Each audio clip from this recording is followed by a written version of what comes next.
Okay, so today we're going to talk first about graphing logarithms. Just to be helpful though, let's go ahead and look at a exponential function. Because one way that we're able to graph logarithms is just to treat them like a backwards exponential. Some people like that, some people don't. I'll show you a couple different ways. So here we have f of x equals 2 times 3 to the x minus 2. Once we graph it, we'll find the domain range, asymptotes, and the end behavior. Just a nice little review here. And remember, exponentials and logarithms are inverses. So like here we're going to see a horizontal asymptote. With logs, we'll see a vertical asymptote, things like that. So with this, lots of ways to do this, but what I like to do when graphing an exponential function is the first thing I'm going to think about is when is this exponent going to be equal to 0? That's the easiest point. I'm all about finding the easiest points possible. We'll find that point. We'll find a couple on either side. We'll call it a day and we'll be done. That's all we have to do. So I see that the exponent is x minus 2. So I'm going to put a 2 in the middle of my table. Normally I count down by 1. If this is a multiple up here, you might count by something different. But this one we can go ahead and do 0, 1, and then 3 and 4. And again, the idea is to be able to get a quick and easy sketch without having to do too much work, without having to rely upon technology. So here, probably easier just to start at 2. Okay, so you put a 2 in here, and you get 3 to the 0 power, which we know is 1. 2 times 1 would just be 2. Does that work for everybody? So again, kind of what I just said there is you do 2 times 3 to the 2 minus 2, 2 times 3 to the 0, 2 times 1, and that gets us 2. Easiest point to find. 3 is pretty easy here. So that'll give us 3 to the first power, which is just 3. 2 times 3 is 6. This will give us 3 squared when I put 4 in here. Okay, 3 squared is 9. 2 times 9 is 18. Does that feel nice to be working with numbers again? Doing some math here. 1, a little bit tricky. Now notice what happened each time here. It went down. It got divided by 3, correct? Where's going to get divided by 3? Get divided by 3 again. Or you could fill the table up. If you put 1 in here, you get a negative 1 power. Remember, 3 to the negative 1 power. So we have 2 times 3 to the negative 1 power. That just becomes 1/3. So we get 2/3. Notice you're multiplying by 3, you're dividing by 3. So this is going to be 2/9. However you're going to work that out. Now what we want to notice here is as we keep, if you go this way, you multiply by 1/3, right? It's never going to reach 0. It's just going to get smaller and smaller and smaller and smaller. That just showed us where our asymptote's at. Okay, there's going to be an asymptote at 0. If you remember, for a kind of a standard exponential without a lot of shifts, it's going to be at 0. So in order to sketch this, we don't even need all these points. And to me, sketch does not mean super accurate. It means identify the important points, give a general idea what the shape's going to be like, because we'll need to do that later on when we're looking at different functions to determine where to look for a maximum or different behavior, different characteristics. So here, let's maybe do 1, 2, 3, 4, 5, 6. Okay, so we have, 0, 2/9 is way down here somewhere. 1, 2/3, 2, 2, 3, 6. We know it's an exponential, right? We said it's getting very flat to the left. So we're going to go out here. And then it gets very steep. I don't know, just for me, there's a horizontal asymptote here at 0. Okay, I don't put arrows on the ends of my axes, but then if I have a horizontal or vertical asymptote, I make them dashed and I do put arrows on the end of them. Just got to find a way to work here. So that's a good sketch of what we have here, correct? It's a great sketch. Some different things here. We have the domain. Well, if we look, you can plug it. Domain's an easy one, right? Domain's always, you look at the function. If it doesn't make it undefined, so you're looking for division by 0, negatives under a square root, taking the log of a negative number. As long as that doesn't happen, it's going to be all real. So We could say all reals. You could say, that's an R with like a double leg. That's just the set of all real numbers. If you like some cool math symbols. You could do interval notation. You could say negative infinity to positive infinity. You guys remember that? It's just all different ways to express the same thing. Our range. Well, again, range is a tougher question usually. You can't just always look at the function. But here, kind of imagine compressing it onto the y-axis, right? It fills up all the positive y's, never quite gets to 0, never gets anything below. So here we could say that y is greater than 0. You could say 0 to infinity in interval notation. Now we do have a parenthesis next to the 0 because that's an open endpoint. I always think about, like, on a number line, if you have an open circle, it's not included at that point. In a parenthesis, like part of an open circle, as opposed to a bracket. Again, it's just the silly way I have to remember it. Now, at the end, where your range ends, in this case, we're going to have a horizontal asymptote. So we have a horizontal asymptote.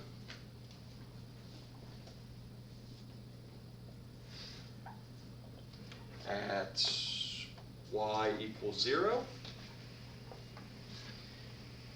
You guys read that's horizontal asymptote. My font is a little rusty, I think. And the last talks about end behavior. That just talks about remember the ends of the function.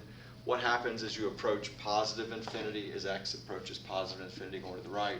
What happens as you go to the left. A bunch of ways to write that. Kind of the most formal way, I guess, would be, we'd say, so as we go to the right, we see the function goes up forever, correct? So you could say f of x approaches infinity as x approaches infinity. It's probably all different ways you've written it, but normally you say what the output does as x goes to the right. Now the second line is going to be what does it do as x goes to negative infinity or to the left. And as we look to the left, we see the function is just going to keep getting closer and closer and closer to the x-axis, which is where y is 0. So we would say f of x, instead of or y, approaches 0 as x approaches negative infinity. To remember the end behavior, you'll always talk about what happens as x goes to infinity, what happens as it goes to negative infinity. This is a fancy way of saying it goes up as we go to the right, it approaches 0 as we go to the left. That's it. Okay, that's end behavior. So what we want to do now is we're going to graph a log, and we can use all these same ideas to help us graph a logarithm. So here we have y equals a log base 4 of x. I'll show you a couple different methods. The first method is similar to what we just did with exponentials. Okay, so the first method is we're going to take this, and we know from yesterday, or last class period, that we can take this and we can switch forms, correct? So what we'll do is we'll switch forms. That's going to give us 4 to the y power equals x. Then we're going to make an xy table just like we did with the exponential, but we're going to make it backwards. If you have 4 to the y power equals x, you don't want to plug in a number for x and then try to have to figure out what y is.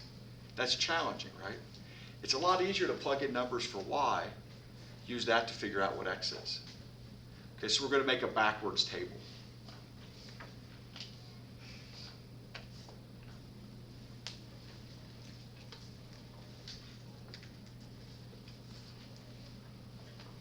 Meaning that with this, I'm going to look, and we mentioned with the exponential that we like to figure out when's the exponent going to be 0. Well, it would be 0 when y is 0. And then we'll go to the left and we'll go to the right. And then we're just going to evaluate them here. So, but again, it seems really strange because we've almost always input x and we get y as the output. But you're just all it has to be is a pair of x and y's that makes the equation true. It's just sort of the standard that we always plug in for x, but we don't have to. So here, if I put in -2, 4 to the -2 power, we know is 1/16, correct? 4 to the negative 1 is 1/4. 4 to the 0 is 1. And then 4, and then 16. So we can create a table of values very quickly. Now, if y kept getting more and more negative, you see that the x would just keep getting smaller and smaller, but it would remain positive. That's going to be our asymptote. Okay? And you can see that as y would get larger, x would get larger. I'm not even graphing the point 16.2. I mean, I'm definitely not graphing anything after that. Right? We just need to get the general shape. But if you include where the exponent is 0, whether it's an exponential or a logarithm, you're going to get the area where it curves, right, where it goes from steep to flat. That's kind of what we're looking for there. So,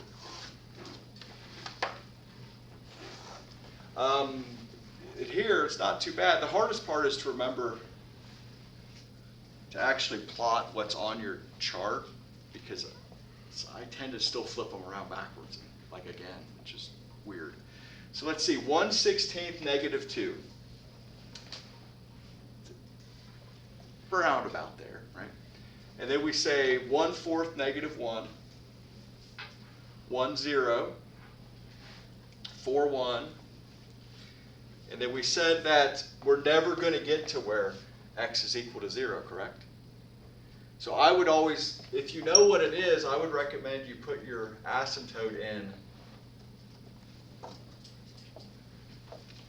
before you draw it, because if you sketch this graph and you cross over the y-axis, it's wrong. It shouldn't cross over the y-axis. So here it's going to come up, and then it gets flat there. So that's what our graph of the log base 4 of x would look like. Other pieces we need, we should talk about the domain, which would be from x would go from 0 to infinity. Our range, if you think about compressing it, right? I mean, this obviously goes down forever, but over here, it's going to keep increasing. It just gets very flat, right? That's why, if you think about it, if you'd get 64 and then a big number, 256. Like, it gets big really quickly. The x value does, but it grows really slowly. But our range is still all reals. Asymptote, we have a vertical asymptote at the line x equals 0. And end behavior, well, there's only really one end, right? So the end behavior would be that, what did we call it? Y approaches infinity as x approaches infinity. We also, I didn't really ask for it, but we also have what we call asymptotic behavior. It just tells us what happens as we approach the asymptote. And this might be new. I don't know if you've done this before. I'll show you. I don't think I'm going to ask you many questions on it right now, but later when we do limits, this comes up. So there's an asymptote when x is equal to 0, correct? So we say what happens to y as x approaches 0, but notice it only approaches 0 from one side. So we put a little plus up there where the exponent would go. That just means as it approaches 0 from the right.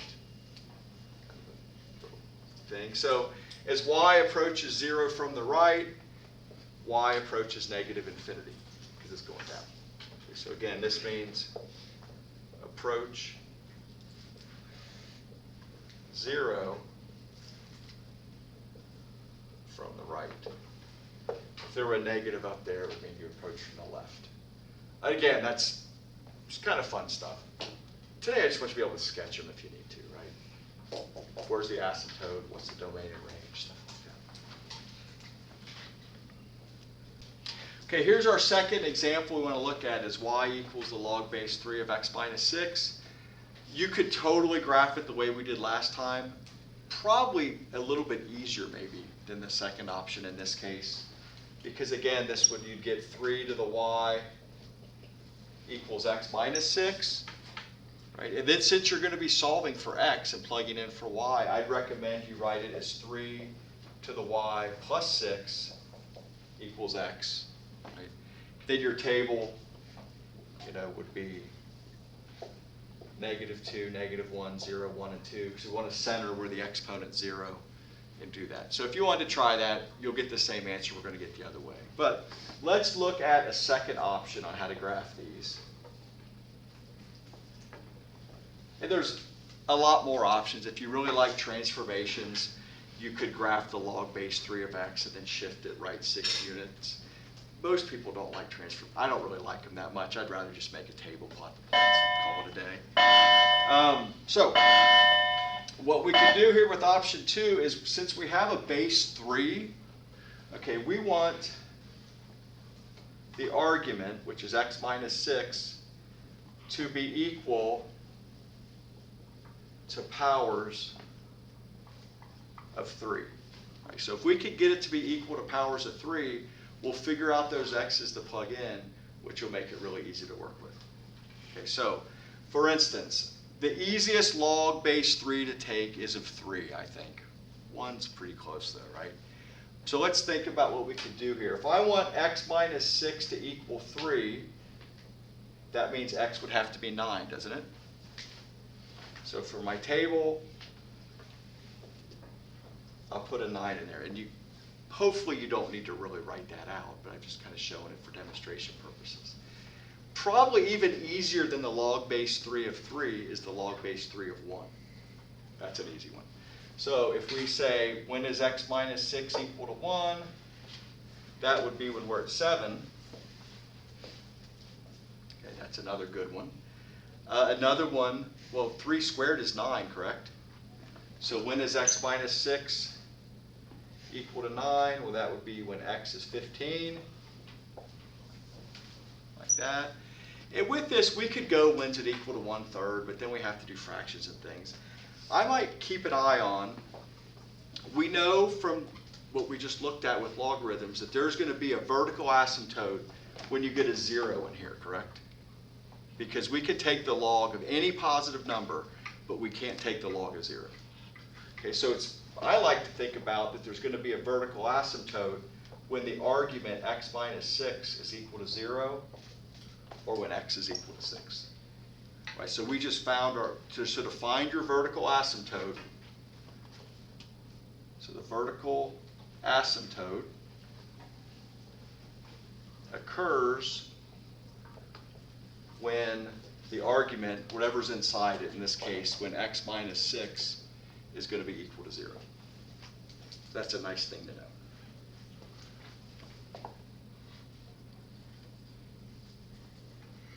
So the argument. So if I just know these points, these 3 points, I'm going to get the curve. I'm going to know where the vertical asymptote's at. I can make a sketch really quickly. So if we put a 7 into this function, we get the log base 3 of 1, which we know is 0. Right? If we plug a 9 in, we get the log base 3 of 3, which we know is 1. If we put in 15, we get the log base 3 of 9, which we know is 2. Okay, so this is the same table that we would get over here. Like if we did this backwards and put 0 in here, you get 6. Wait. What did I do? Oh, I forgot to, okay, there you don't, you get 7, because I can't add 1. 1 plus 6 is 7. I checked on it. Or if you put like a 1 in here, you get 3 plus 6, which is 9. So there's 9, 1. Right there's 7. So sorry about that. So to graph this, I know that we have this vertical asymptote at 6.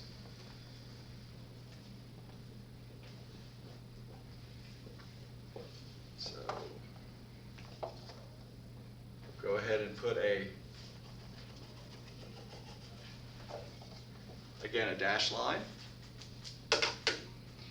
And from here then, we have 7, 0. We have 9, 1. We have 15, 2, but that's just way out here somewhere, correct? So again, it's going to be pretty flat here. It's going to come down, curve, and it's going to follow that down.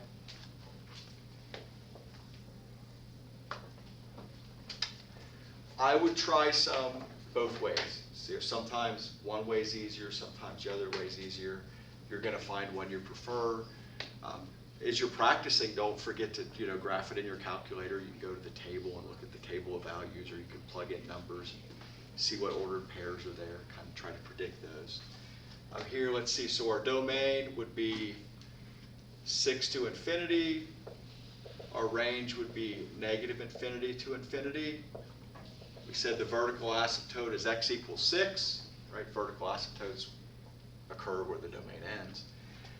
End behavior, you'd say that y approaches infinity as x approaches infinity. If you need to talk about asymptotic behavior, you could say that y approaches negative infinity as x approaches 6 from the right. Again, that's just kind of putting that out there, something to keep in mind. We'll deal more with that later.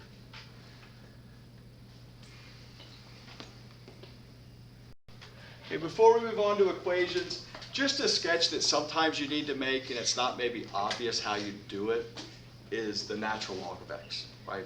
So all we need to know is its base e, which is about 2.7, roughly, right? That's going to get us a decent graph. But to sketch this, we know if we just think about what we just did, we know that there's going to be a vertical asymptote,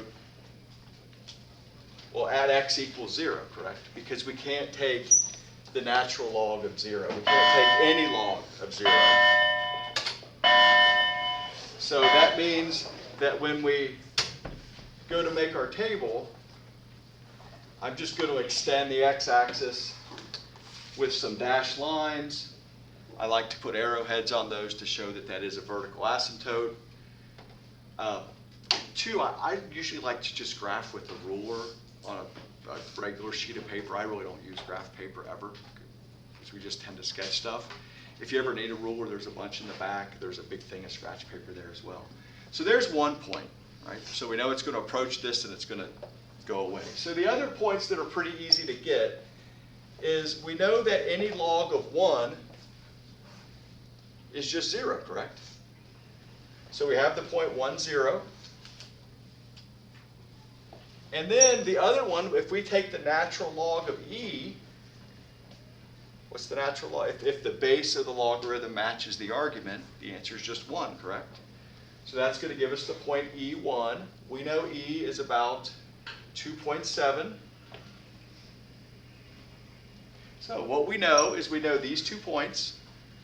We know that it approaches the asymptote, it's going to drop down. We know that as it goes to the right, it's going to flatten out. You just sketched it. Right. So it doesn't have to be a big deal, right? Because we just want to pick easy numbers to make our life easy. Okay, so we want to look at how to solve log and exponential equations. And the big thing we're taking advantage of here, kind of from yesterday, is the fact that, if you remember, we had that if you had a, well, we'll show you, but we know that exponentials and logs cancel each other out, right? Kind of at the most basic level, we said the log base b to the nth power just equals n, right? You can get rid of the log. If you have an exponential, if you take its log, you can get rid of it. Okay? And by the same reasoning, if you have a base raised to the log base b of x, you just get x. So because they cancel each other out, we can use logs and exponentials with an equation, just like you would multiply both sides by 6. You can take the log base 6 of both sides. You know, if instead of adding 10 to both sides, you could make each side an exponent of the number 10. These are all possibilities. There's usually easier ways and harder ways. A lot of times if you see a base 10 or a base e, you want to use common log or natural log. It kind of depends how you want to do it otherwise, I guess.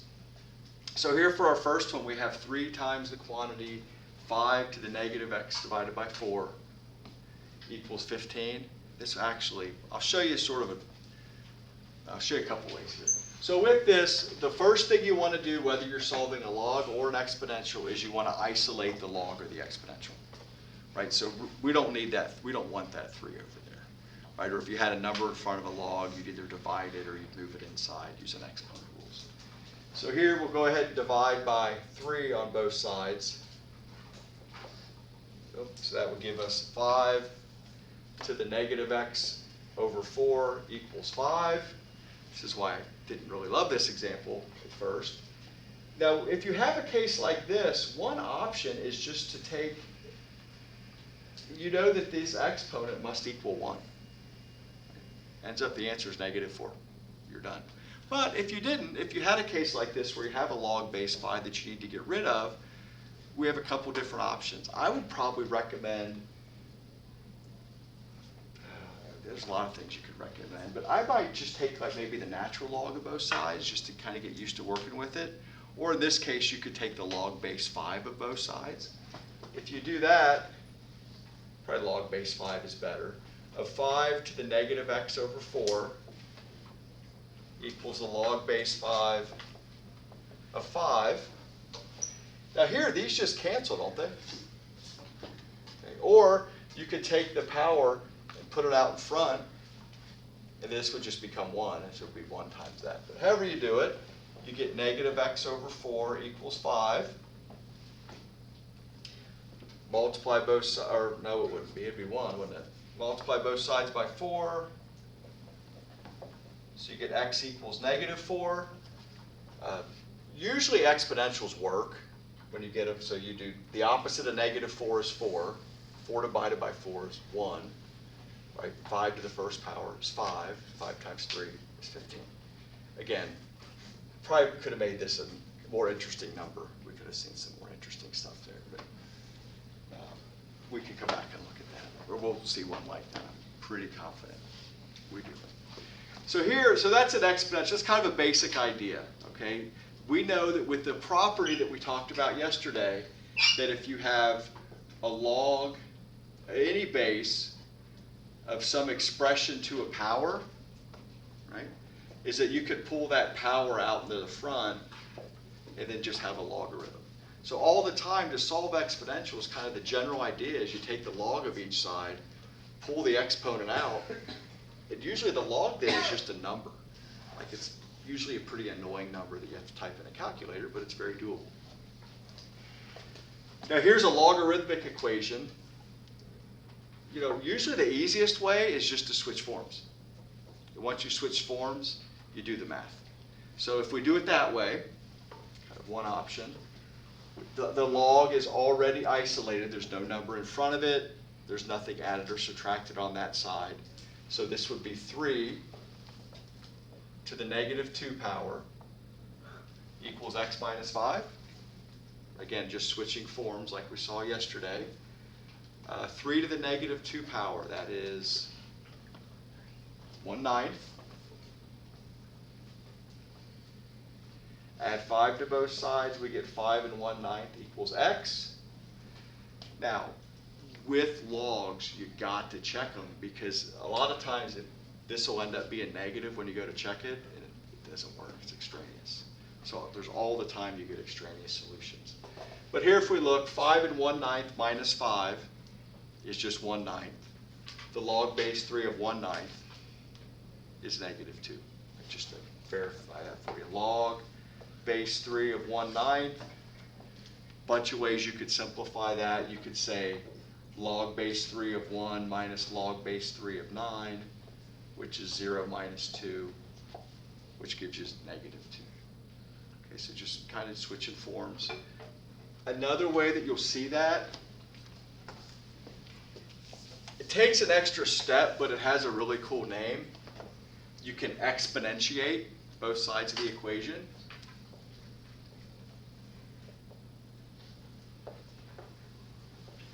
And what that means is just these two things are equal, so if you put them both on the same base, they'll still be equal. So what you could write it as, and this is if you're really not feeling this whole switching forms thing, if it's always like you're not sure, or you're like, I think I got it, but I'm not positive, to exponentiate is a nice intermediate step. So here I see there's a log base 3 that I want to get rid of. So we can write 3 and then log base 3 of x minus 5 equals 3 to the -2. Again, just a really easy way to switch forms if you're having trouble. But we know 3 raised to a log base 3, those are inverses, correct? They undo each other. The left side becomes x minus 5. The right side is still 1/9, and we still get 5 and 1/9. So again, if you don't like switching forms, maybe exponentiating is the way for you to go. Okay? And it works for any of them. If you had, the log base b of 7x plus 3 equals 125, or whatever, you could say, well, that's b raised to the log base b of 7x plus 3 equals b raised to the 125th power. That seemed like a bad decision, right? Good thing we're not actually solving this.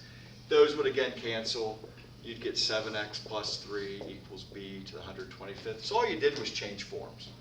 But exponentiating can be a nice way to help you if you need that. All right, so a couple more examples here, a logarithm and an exponential. These are not quite maybe as nice in numbers, I'm guessing. Okay, this first one here, C, we have the common log of x plus 4 plus the common log of x equals 1. Well, now, one thing we mentioned before is to start, we always want to either isolate the logarithm or isolate the exponential. If you have 2 logarithms, usually you want to combine it into one, and then we'll be good to go.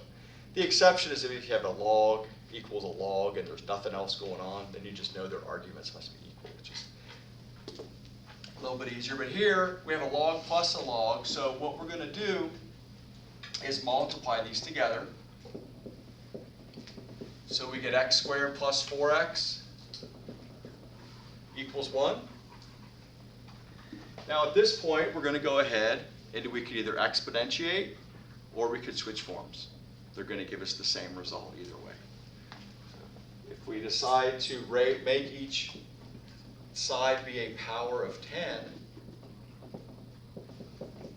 and the reason we chose 10 as our base is because this is a common log, which is base 10. On the left, we're going to end up with x squared plus 4x.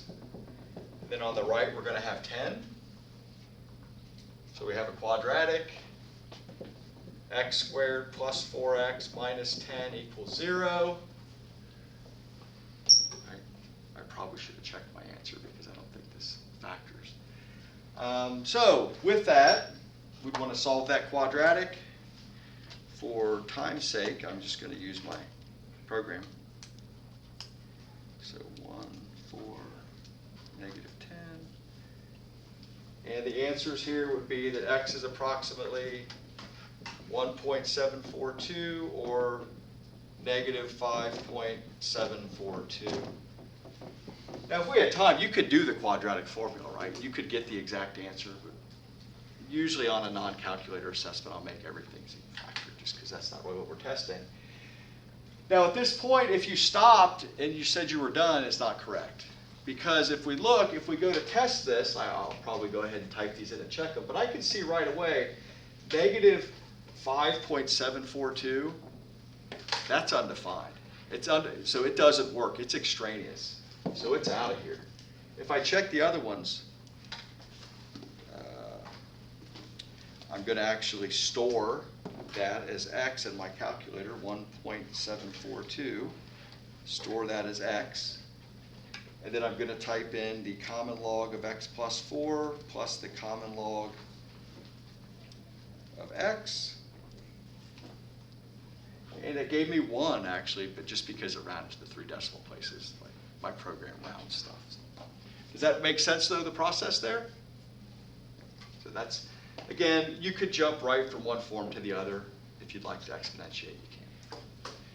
For D here, we have 15e to the 2x minus 1 equals 727.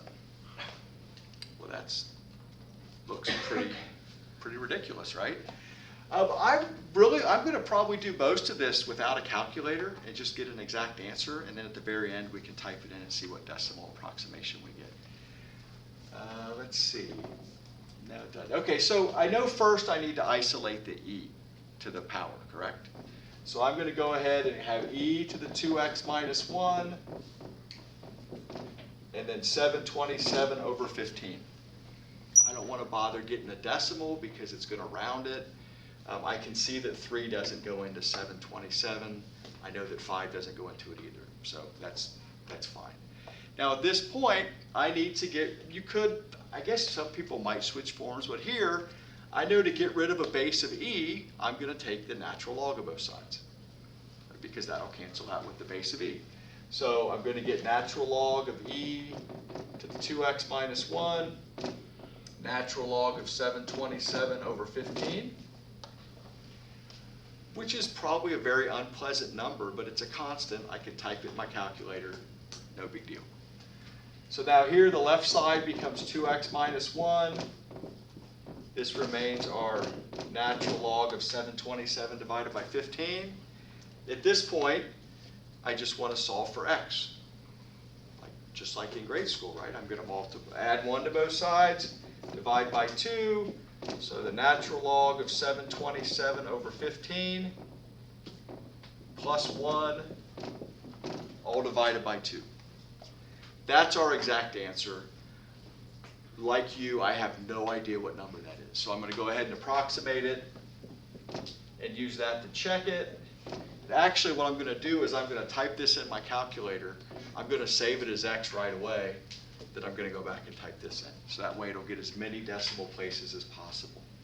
So let's see, I'm going to type in parentheses because I want to keep the numerator all together. Natural log 727 divided by 15 plus 1 and the numerator. Now some of you have fancy like fraction bars in your calculator. And then we'll divide that by 2. I'm going to store that as x. And it gives me that this is about 2.440. I'm going to go ahead and plug it back into the original. When checking, I would always plug into the very original. Because maybe you did something like silly and this was a 15 and you wrote a 5. If you check it there, it would be wrong. So we don't need to even chance it. So e to the 2x minus 1, and that gives me 727. So it worked. So that's our exact answer, and this is our approximate answer.